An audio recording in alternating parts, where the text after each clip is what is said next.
Welcome to the world of science fiction stories, and don't forget to like, share, and subscribe my channel. Enjoy the listening. Humanity's Armada, 700,000 warships that left the galaxy in horror. The galaxy had long believed humanity to be a weak, fractured species. They were unpredictable, stubborn, and dangerously curious, but they lacked the unifying discipline that made other civilizations formidable. That belief held until the day the stars went dark. It started with the disappearance of the Aryan harvest fleet. An automated distress signal had pinged from the edge of Sector 9, a remote region occupied by sparse mining outposts. No one paid much attention at first. Pirates were a nuisance there, and Aryans were known to exaggerate threats. But when no further signals came and the entire fleet vanished from long-range scanners, curiosity took hold.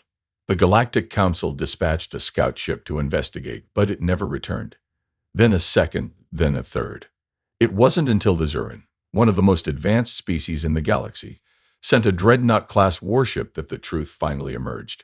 The wreckage of the Aryan fleet drifted through the void, its hulls riddled with holes, torn apart as if from the inside. There were no survivors, no signs of battle, just empty, shredded shells of once mighty ships. Panic whispered through the galactic community. Was it a new unknown enemy? A cosmic anomaly? No one had answers. Surveillance drones were dispatched, and their data feeds revealed something truly terrifying. The insignia of Earth's Terran Confederacy emblazoned on fragments of hull plating. Humanity, those chaotic, scattered beings, had somehow obliterated one of the galaxy's most formidable armadas. The Galactic Council convened an emergency session. Ambassadors from dozens of species argued and shouted, their fear palpable. Humanity was supposed to be a minor annoyance confined to a tiny cluster of planets. How had they wiped out an entire battle group? Why had they done it? During the chaotic deliberations, another distress signal cut through the Council's broadcast network, this time from the Zinthar Nebula. The Zurin dreadnought had been found, its colossal frame cracked and smoldering, adrift like a tomb. Panic turned to terror as grainy footage from a damaged drone played on the Council's central display. Human warships, hundreds of them, materializing from hyperspace, their hulls sleek and bristling with unrecognizable weaponry. One ship alone dwarfed the dreadnought. The humans hadn't just evolved. They had transformed into a war machine. Council intelligence scrambled to understand what had changed. Spies were dispatched to human colonies, but they returned with fragmented reports, murmurs of unification, whispers of a grand project spanning decades. Somehow, humanity had consolidated its fractured states and pooled its knowledge. They had harnessed their chaotic nature, turning it into a singular, unstoppable force. Then the message came, a single transmission from the Terran Confederacy addressed to the entire galaxy. To the so-called galactic powers, you thought us weak, fragmented, and insignificant. You ignored our pleas when our colonies were raided, when our trade routes were pillaged, and when our diplomats were executed without cause. You thought humanity would cower and scatter. You were wrong. We have not forgotten. We are coming.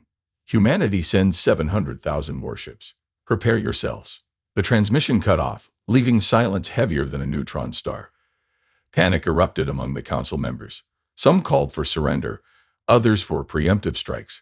Alliances were forged in seconds. Races that had warred for millennia now sought each other's protection. The galaxy, for all its power and sophistication, was unprepared for the coming storm. As star systems mobilized their defenses, reports came flooding in, human fleets advancing on multiple fronts, their ships moving with ruthless precision. They didn't pause to communicate or negotiate. They simply attacked, systematically dismantling every fleet that dared to stand against them.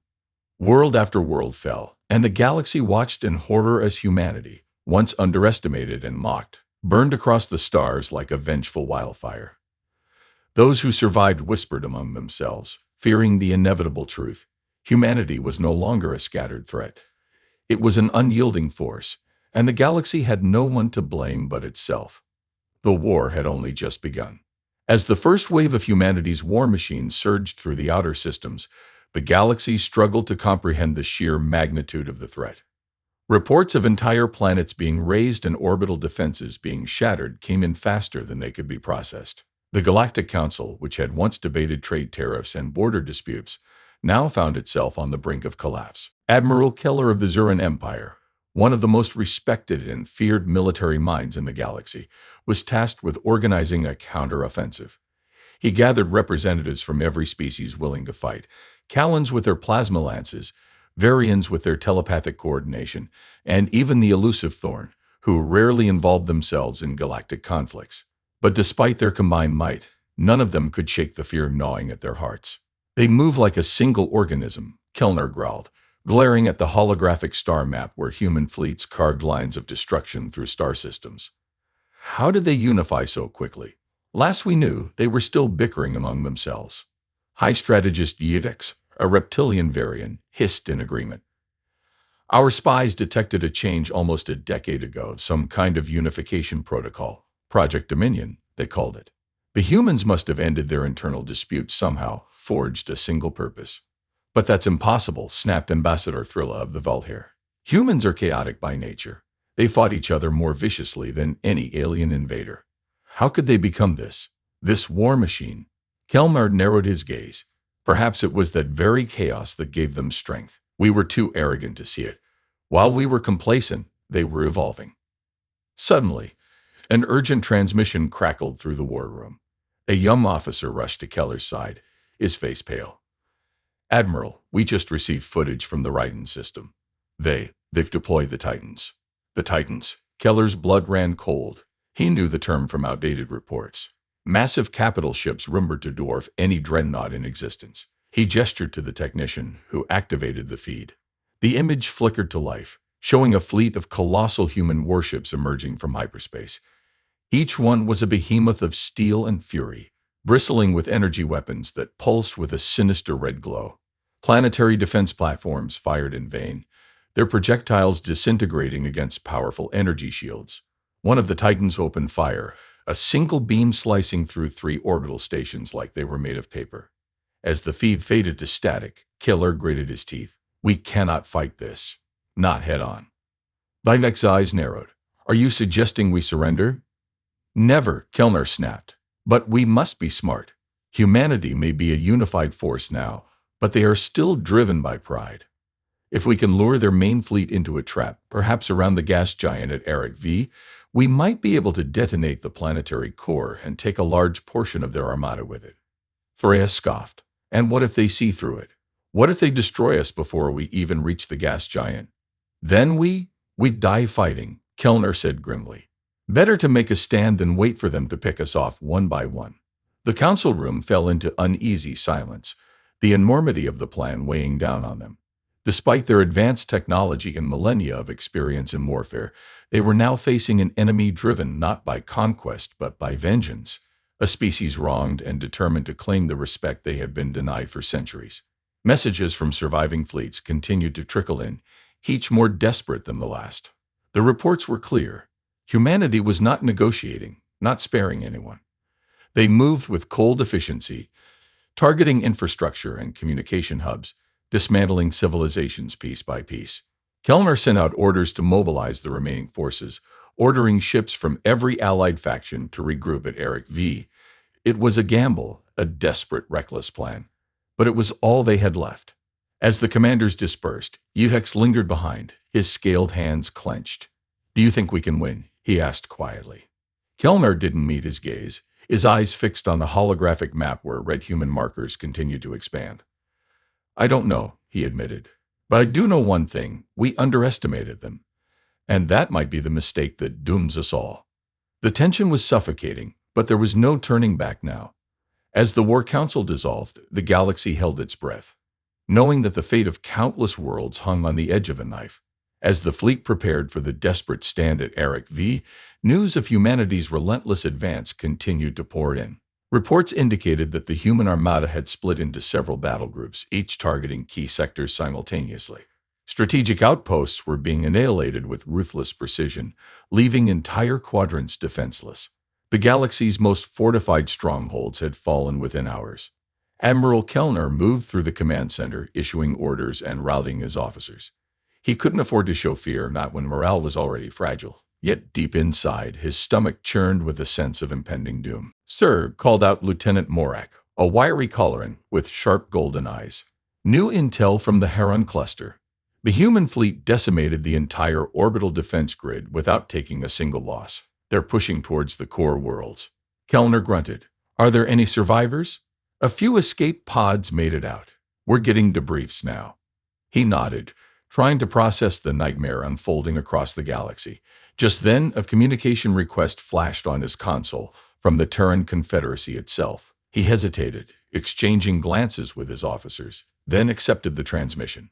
The screen flickered, revealing a human figure standing tall and imposing. She was dressed in a stark obsidian uniform adorned with the emblem of the Confederacy, her cold, unblinking eyes seeming to pierce through the screen. I am Grand Admiral Lara Cole of the Terran Dominion Fleet, she stated, her voice unwavering and commanding. Who am I addressing? Admiral Kellner straightened, refusing to let his fear show. Admiral Kellner of the Zuran Empire and commander of the Galactic Defense Coalition. Her lips curled into a faint, humorless smile. Ah, the coalition. Desperation makes for strange alliances, doesn't it? You're declaring war on the entire galaxy. Human, Kelmar shot back. You cannot win. We will resist until the last star burns out. Grand Admiral Cole raised an eyebrow. Interesting choice of words. Resistance is admirable but futile. You brought this upon yourselves when you dismissed humanity as weak and expendable, when you raided our colonies and slaughtered our civilians. Did you think we'd forget? Did you think we'd always be the prey? Keller clenched his jaw. Revenge will not justify genocide. Your forces are but a spark against the vastness of the galaxy. You cannot defeat us all. Can't we? Cole's eyes glinted with ruthless determination. We did not just prepare for this war, we transcended. You saw us as squabbling factions, but unity forged us into something more. We built, we innovated, and we weaponized our very spirit. We learned from your cruelties, your betrayals. Now we repay the lessons. Kellner struggled to keep his voice steady. You're dooming yourselves to endless conflict. Your bloodlust will consume you. Cole tilted her head slightly. Survival is our nature. Adaptation is our strength. The galaxy failed to learn that humanity does not break. We evolve. With that, the transmission cut out, leaving the command center in tense silence. Morak was the first to speak, his voice shaking. Sir, they're coming. Long-range sensors show a massive fleet moving toward Eric V, estimated arrival in 3 standard hours. Keller felt his heart pounding in his chest. He knew this was it, the battle that would determine the fate of countless species. Sound the alert. Prepare all ships and activate planetary defenses. Make sure every fighter pilot is ready to launch. We make our stand here. The command center erupted into activity as officers rushed to relay commands. Kellner moved to the observation deck, staring out into the vastness of space, his thoughts racing. Would they stand a chance? Could they even slow the onslaught? Ligas approached, his serpentine form coiled in anxious tension. Do you believe her words, Admiral? That we brought this upon ourselves? Kellner didn't answer right away. He had fought in countless battles, witnessed the arrogance of the galaxy's dominant powers as they dismissed humanity as irrelevant. Maybe they had pushed too far, underestimated the spirit of a species that refused to die quietly. But it didn't matter now. Regret wouldn't stop the death toll. We underestimated them, he finally said. But it's too late to debate the past. Right now, our only option is to fight and hope we can hold the line. As the countdown to the human fleet's arrival ticked away, Kellner couldn't help but wonder if this was the end. If the galaxy itself would be reshaped by the fury of a species that had nothing left to lose. The tension aboard the flagship Vorar was suffocating as the countdown neared its final minutes. Fleet formations were finalized, defense grids activated, and every available ship was positioned to create a layered defense around Eric V. Admiral Kellner stood at the heart of the command deck, his eyes fixed on the holographic display showing the vast human fleet approaching from hyperspace. Morak was coordinating the last of the fighter squadrons, his voice calm but strained. All wings report ready, Admiral. Orbital cannons are powered up and standing by. We've loaded the destabilization charges on the gas giant as ordered. They're primed to detonate if the fleet clusters near the gravitational well. Kellner gave a sharp nod. Good. Make sure the secondary fleet stays hidden on the dark side of Eric V's moon. They're our last line of defense. Just then, Evek slithered up beside him, his scaled brow furrowed. Are we truly prepared, Kellner? Even with our best strategies, we're fighting a force unlike any we've faced. The Admiral didn't reply immediately. Instead, he watched as the first distortions appeared on the sensor grid, flashes of light expanding and twisting as the fabric of space itself seemed to ripple. Human warships materialized in perfect formation, each vessel gleaming with deadly precision. The Titans, massive and ominous, moved at the heart of the Armada. A whisper of dread swept through the command center. Kellner swallowed his fear and opened the fleet-wide channel. "This is Admiral Keller to all coalition forces. The enemy has arrived. Remember what you're fighting for: your homes, your families, your very existence. We stand here because we refuse to bow to tyranny. Humanity seeks to break us, but we will hold the line. Today, we make them bleed." A resounding chorus of affirmations echoed through the comms. With a grim resolve, Kellner raised his hand. "All batteries, open fire." Energy beams and plasma lances screamed through the void, cutting across the blackness toward the human fleet. The leading Terran ships took the brunt of the assault, their shields flaring but holding. Moments later, the humans returned fire, and the sky erupted into chaos. Blue ion blasts lanced through coalition lines, disintegrating corvettes and frigates in an instant. Human rail guns fired in unison, projectiles moving faster than thought, slicing through capital ships like they were paper. Kelnar watched in horror as an entire Callan destroyer wing vanished in a burst of fiery debris. "Focus fire on the flanking groups," he shouted. "We need to break their formation." The coalition fleet adjusted, pouring concentrated fire on the human right flank where a group of frigates was pressing forward. One ship crumpled under the barrage, but before they could capitalize on the weakness, the humans adapted. Titans shifted position, and massive disruptor waves erupted, temporarily scrambling coalition targeting systems. Morak's voice cut through the chaos. "Admiral, we've lost contact with the Verox cluster. The entire wing is gone." Kellner slammed his fist against the console. "Damn it! Pull back the reserve units to reinforce the left perimeter. We can't let them encircle us." But even as the orders were relayed, the humans executed their next move, deploying thousands of small, agile fighter drones that swarmed like a school of metallic piranhas, overwhelming point defenses and tearing through the exposed flanks. A surge of panic rose among the crew as more ships reported catastrophic damage. Keller's mind raced, calculating and recalculating odds, but the cold truth settled in. They were being outmaneuvered and outgunned at every turn. The humans didn't just fight with power. They fought with strategy, precision, and brutal efficiency. Ivek slithered up, his usually composed face twisted with fear. "Admiral, we must trigger the gas giant. It's our only chance to hit their core fleet." Kelmar hesitated. The explosion would be catastrophic, potentially swallowing friend and foe alike. But what choice did they have? His jaw tightened, and he nodded. "Activate the destabilization charges. All units fall back to minimum safe distance." Warnings flashed across the display as countdown timers appeared, each ticking toward detonation. The coalition ships pulled away, breaking formation, and the human fleet surged forward, sensing victory. The Titans advanced, pushing deeper into the gravitational well of Eric V. As the timer hit 0, the gas giant trembled. A chain reaction ignited within its dense core, and in an instant the planet erupted in a titanic explosion. A shockwave of pure energy and volatile gases ripped through the void, engulfing the human vanguard and scattering debris for thousands of kilometers.